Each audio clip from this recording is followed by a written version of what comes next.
नाजरीन, ये वाकया पेश आया था 23 अगस्त 2001 को टोरंटो पियर्सन एयरपोर्ट पे एयर ट्रांजिट एयरलाइन के एयरबस A330 को टोरंटो से लिस्बन जाने के लिए प्रिपेयर किया जा रहा था। ये 7 घंटे की नॉन स्टॉप फ्लाइट होने वाली थी और इसीलिए इसमें 48 मीट्रिक टन फ्यूल डाला गया और प्रिपरेशन के बाद इसमें बोर्डिंग का अमल शुरू कर दिया गया।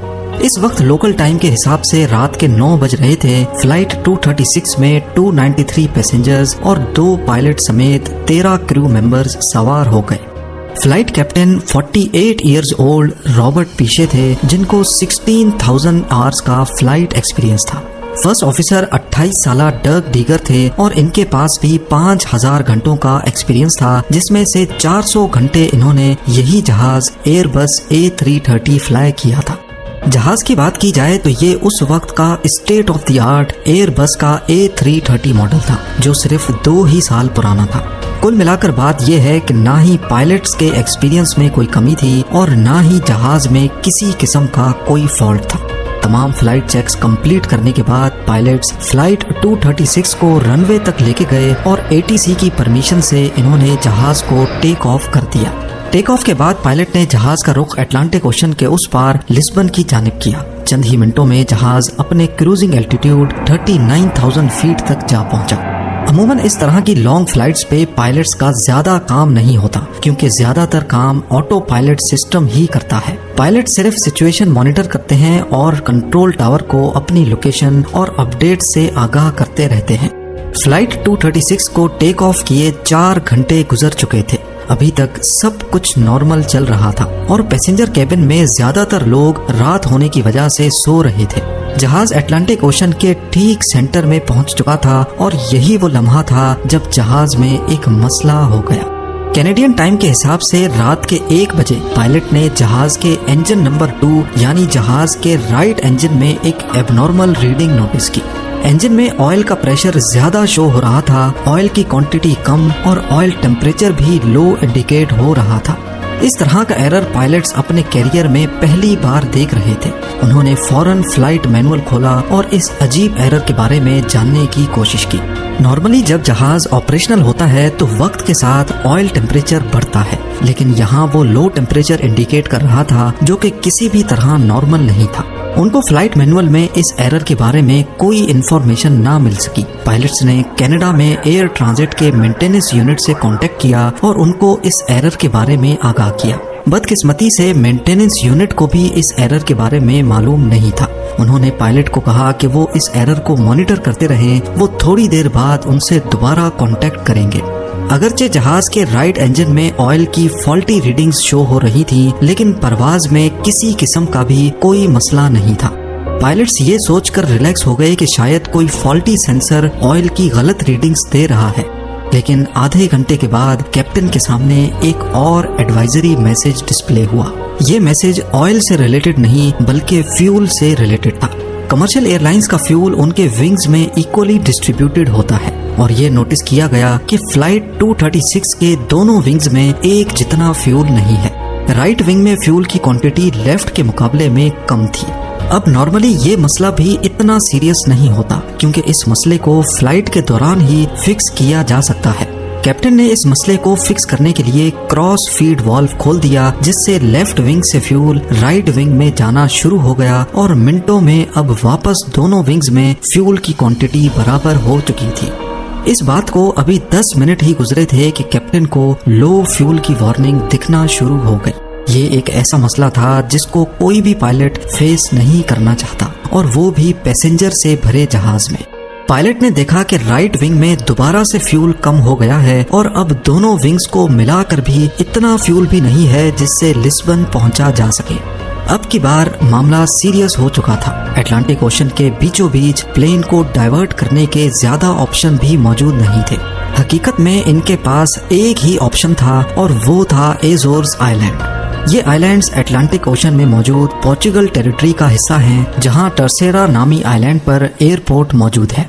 कैप्टन ने पहली फुर्सत में सेना मेरिया ATC से राब्ता किया और उनको बताया कि वो इस एयरपोर्ट पे फ्यूल शॉर्टेज की वजह से लैंड करने जा रहे हैं।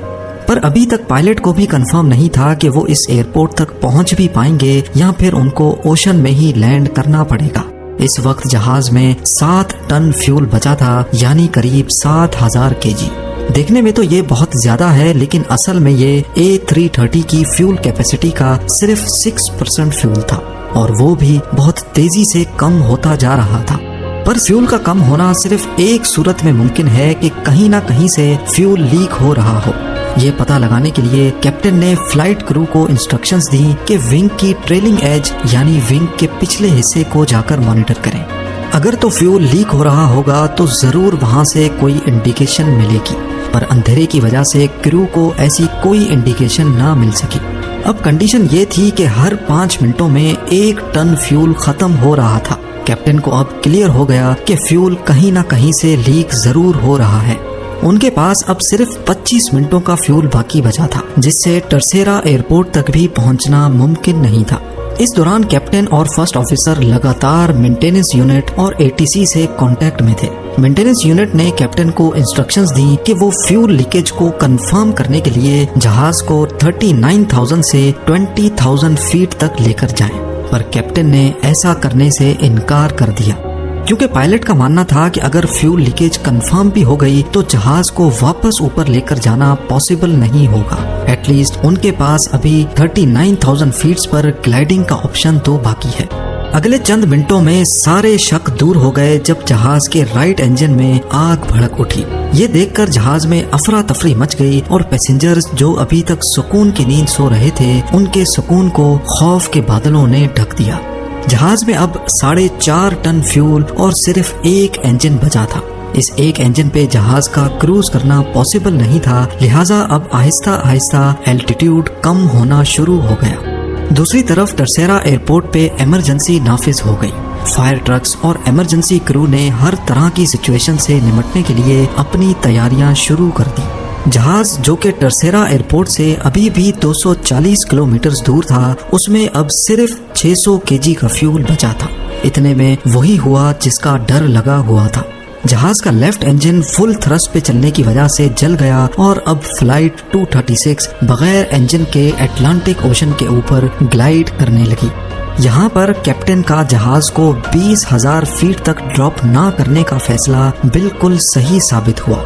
दोनों इंजन बंद होने की वजह से अब जहाज के अंदर अंधेरा छा गया, क्योंकि इंजन की वजह से ही जहाज का इलेक्ट्रिकल सिस्टम भी चलता है। खुशकिस्मती से जहाज का ऑटोमेटिक टरबाइन बाहर निकल आया, जो कि एयर स्पीड से सिर्फ इतनी इलेक्ट्रिसिटी जनरेट करता है जिससे कॉकपिट के इम्पोर्टेंट इक्विपमेंट्स चल सके। अब टर्सेरा एयरपोर्ट 120 किलोमीटर दूर था। जहाज 30,000 फीट तक नीचे आ गया था और कैप्टन को ये डिस्टेंस सिर्फ ग्लाइड करके पार करना था।